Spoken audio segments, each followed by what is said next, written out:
The day the will was read, the room felt heavy and quiet. Family members sat in neat rows, their faces calm on the outside but restless inside. Everyone believed they knew what they would receive. Some expected money. Others expected land. A few hoped for jewelry passed down through generations. No one expected anything surprising. Anna sat near the back. She wore a plain dress and kept her hands folded in her lap. She had not come with hope. She had come because it was expected. Her life had always been simple. She worked hard, paid her bills, and never asked for more than she needed. Still, part of her wondered if something small might come her way. The lawyer cleared his throat and began reading. One by one, names were called. Smiles appeared. Heads nodded. Soft murmurs filled the room as people learned what they had gained. A bag of coins. A piece of farmland. A savings account. Each reward brought quiet joy. Then the lawyer spoke Anna's name. A few heads turned. Some eyes narrowed. The lawyer paused and read again, slower this time. Anna was left an old house on the far edge of town. The room shifted. Whispers rose like a sudden breeze.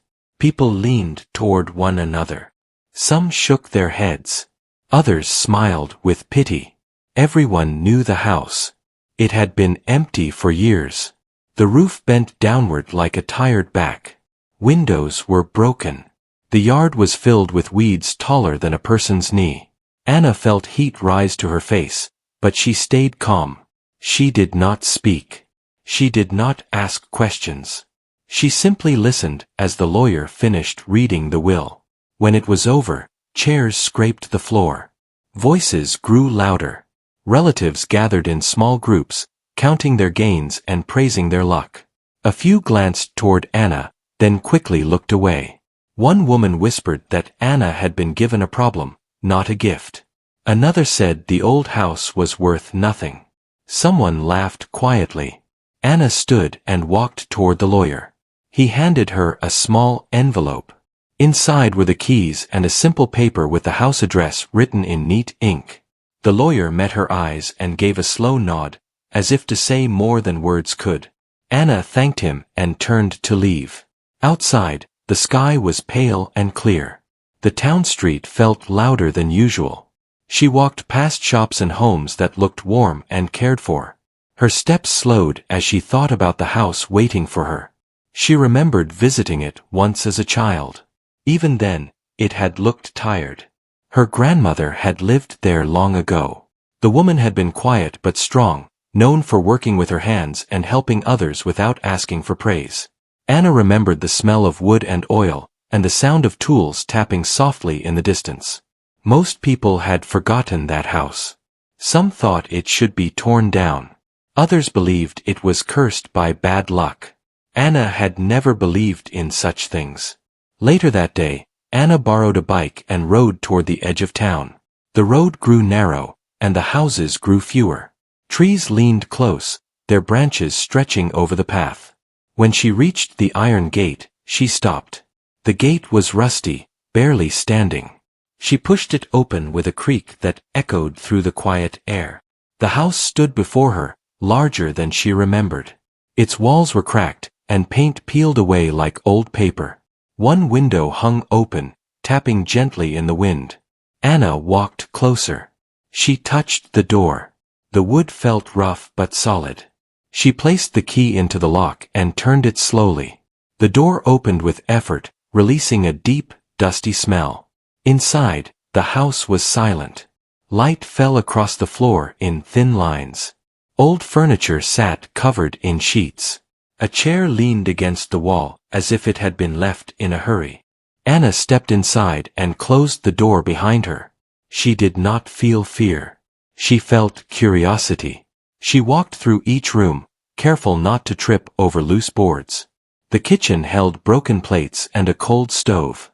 The living room had shelves filled with books covered in dust. In one corner, she found a small table with marks cut into its surface. They looked like signs left behind for a reason. Anna paused there. She felt something she could not name. It was not sadness. It was not joy. It was a sense that the house had been waiting. As the sun lowered, she sat on the steps outside. The wind moved through the tall weeds, making a soft sound like whispering. Anna looked back at the house and made a quiet decision. She would not sell it. She would not walk away. If this was what she had been given, she would learn why. And somewhere deep within the ruined walls, something unseen rested, patient and ready to be found.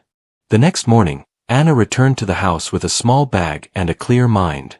The sun was still low, and the air felt cool and quiet. She unlocked the door and stepped inside as if greeting an old friend. The silence was deep, but it did not feel empty. It felt full of memories. She opened the windows one by one. Dust floated in the light, moving slowly like tiny stars.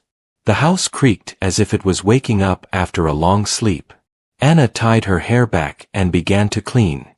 She started with the front room, lifting sheets and moving broken chairs aside. As she worked, she noticed small details. Marks on the walls showed where pictures once hung. Scratches on the floor hinted at heavy tables that had been pushed and pulled many times. This place had once been busy. It had once mattered. In the corner of the room, Anna found a small wooden box. It was locked, but the lock was weak. With gentle pressure, it opened. Inside were old letters tied with string. The paper was yellow, and the writing was careful and neat. Anna sat on the floor and read one letter at a time. The letters were written by her grandmother to people Anna did not know. They spoke of work, of struggle, and of hope. They spoke of helping neighbors fix tools and mend furniture. They spoke of teaching others skills so they could stand on their own. Anna felt a warmth in her chest. She had never known this side of her grandmother. No one had ever talked about it. She moved into the next room, which looked like it had once been a workspace. The table was strong but worn. Shelves lined the walls, holding jars filled with nails, screws, and small metal parts. Some tools were rusty, but others still looked useful. Anna picked up a hammer. It felt balanced in her hand. She imagined her grandmother standing there, working quietly, focused and calm. The thought made Anna smile. As the day passed, Anna found more signs of care and purpose. Behind a loose board, she discovered a notebook wrapped in cloth. Inside were drawings and plans. Some showed furniture designs. Others showed simple machines meant to make work easier. The writing explained each idea in clear steps. This was not just a house. It had been a place of learning. In the afternoon, a soft knock came from the door.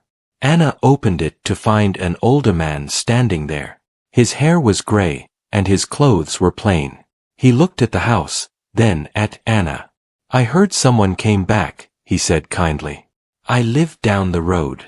Anna introduced herself. The man smiled. "I knew your grandmother," he said. "This house was never empty to us. People came here when they needed help. She fixed things others could not." Anna listened closely. He told stories of broken tools repaired, of late nights spent working so others could earn a living again. He said the house had once been full of voices and laughter. When he left, Anna felt more certain than ever. This place had been misunderstood. As evening came, Anna sat at the old table and read more notebooks. One page caught her eye. It spoke of patience and trust. It said that true value is often hidden and only shows itself to those willing to stay. Anna closed the notebook and looked around the room. She realized why she had been given this house. It was not about money. It was about continuing something important. Outside, the sky turned orange. The house glowed softly in the fading light. Anna stood and opened the door, letting fresh air in. She felt tired, but it was a good kind of tired. She locked the door when she left, not with worry, but with care. Tomorrow, she would return again. The house was beginning to speak, and Anna was finally listening. On the third day, Anna arrived early, carrying more tools and fresh water. The house greeted her with soft sounds as the wood adjusted to the morning air. She moved with more confidence now, as if she belonged there. Each step felt lighter than before. She decided to focus on the old workspace. The room felt important. The table stood in the center like the heart of the house. Anna wiped dust from its surface and noticed something new. One floorboard near the table looked different. It was darker and slightly uneven. She pressed her foot against it. A hollow sound answered back. Anna froze. She pressed again. The sound was clear. She knelt down and ran her fingers along the edge of the board. It was loose, hidden carefully among the others. With slow effort, she lifted it. Underneath was a small metal ring fixed into another wooden panel. Her breath grew steady as she pulled it upward. A narrow opening appeared. Cool air rose from below, carrying a clean but old smell. Anna leaned closer. There was a small staircase leading down, hidden from sight for years. She did not rush. She stood up, took a deep breath, and then stepped down carefully. The space below was small but well built. A single window near the ceiling let in a line of light. Shelves covered the walls, filled with boxes and jars. Everything was neat, protected from dust and time. Anna felt her heart beat faster, not with fear, but with wonder. She opened the first box. Inside were coins wrapped in cloth, sorted carefully by size. The next box held papers tied together. They were records of work done, payments saved, and plans written with care. None of it felt secret in a dark way. It felt protected. On a wooden shelf, Anna found more notebooks. These were different from the others. They spoke directly, as if written for someone in the future. One line stood out to her. Value grows where patience lives. Anna sat on the floor and read for a long time. The notebooks explained how her grandmother helped others build small businesses. She never took more than needed. She saved slowly. She trusted effort over luck. There were also letters addressed to no one by name. They spoke of a hope that someone kind would one day return to the house and understand its purpose. Anna felt tears in her eyes, but she did not cry. She felt strong. As the day passed, she carried items upstairs, placing them on the table. She did not count the money. She did not rush to judge its worth. What mattered more was the meaning behind it. Later that afternoon, more visitors came. Word had spread that the house was alive again. A woman brought bread. A young man asked if the workshop would open again. Anna listened and smiled, but she made no promises yet. That evening, Anna sat alone in the house. The walls no longer felt empty. They felt warm. She looked at the tools, the notes, the careful plans left behind. Everything pointed toward one truth. The house was not meant to be owned. It was meant to be used. Anna closed the hidden floor gently and placed the board back in its place. Not to hide the secret, but to protect it until the right time. As night fell, a quiet peace filled the rooms. The ruined house was no longer ruined. It had simply been waiting. And now, it had found the right hands. The weeks that followed were full of steady work. Anna came to the house every morning as the sun rose and left only when the sky grew dark. She cleaned, repaired, and sorted everything with care. The house slowly changed, not in a sudden way, but in a calm and honest way. She fixed broken windows first. Fresh air and light filled the rooms again. Then she worked on the roof with help from a man who lived nearby. He refused payment and said the house had once helped his family when they had nothing. Anna thanked him with respect.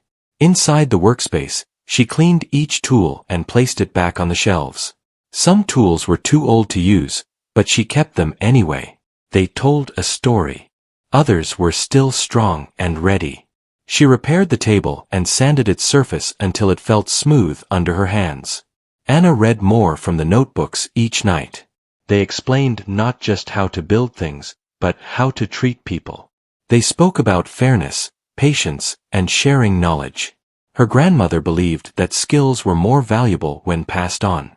Anna began to understand the true meaning of the inheritance. It was not the hidden savings alone. It was the trust built over many years. The house carried a quiet name in the town, even if most had forgotten it.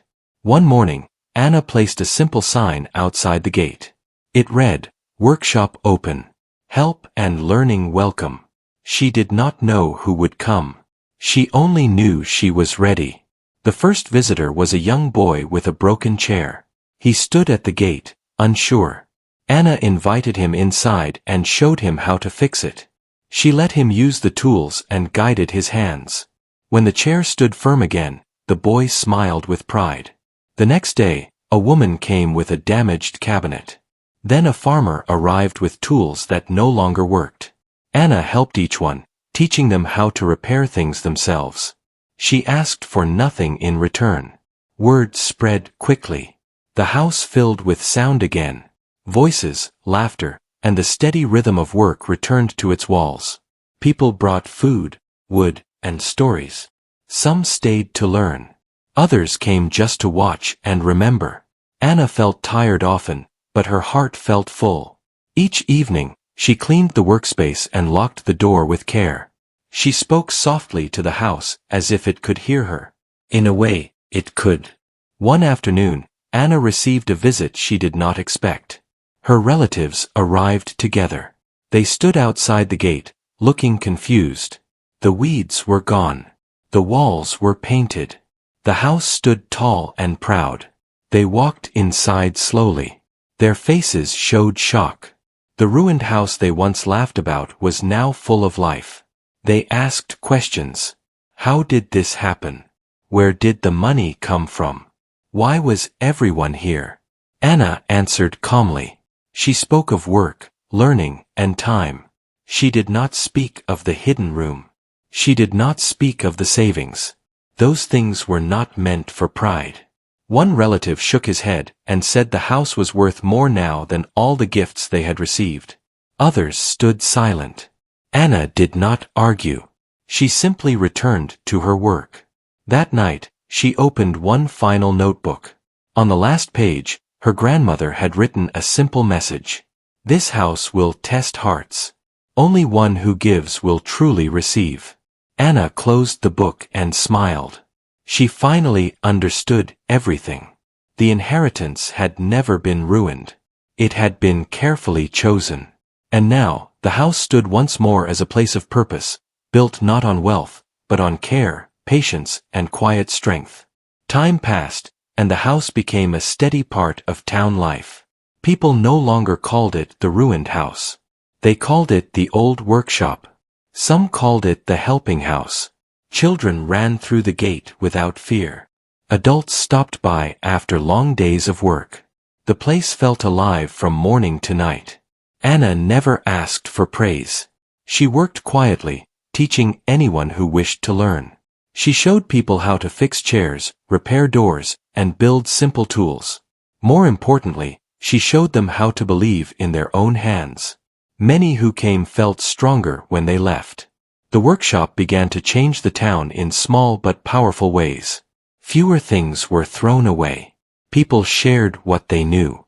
Neighbors spoke more kindly to each other. The house gave more than repairs. It gave confidence.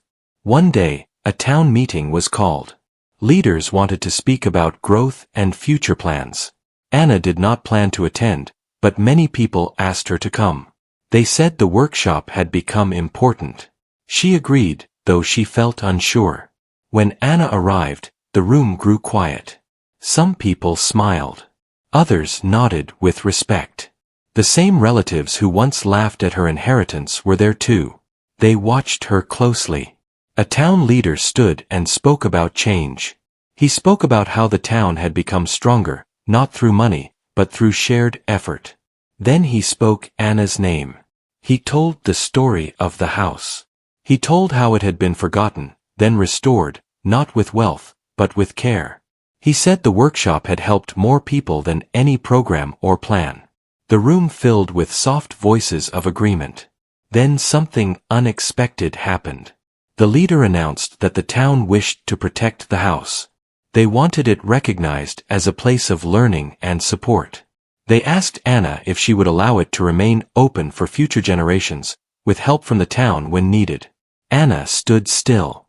She felt the weight of the moment. She thought of her grandmother. She thought of the notebooks, the hidden room, and the quiet hope written in careful words. She agreed, but with one condition. The house would never belong to one person alone. It would belong to everyone who came with respect and a desire to learn. The room broke into applause.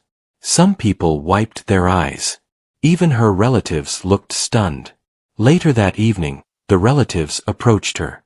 Their voices were softer than before. One admitted they had been wrong. Another said they never understood the value of the house until now. Anna listened, but she did not seek apologies. What mattered had already been built. As night fell, Anna returned to the house alone. She lit a lamp and walked through each room. The walls held warmth. The floors no longer creaked with sadness. They creaked with life. She opened the hidden floor once more and looked at the savings, the records, the careful plans. She realized then what had shocked everyone the most. It was not the money. It was not the restored house. It was the truth that real inheritance is not given. It is earned through patience, kindness, and purpose.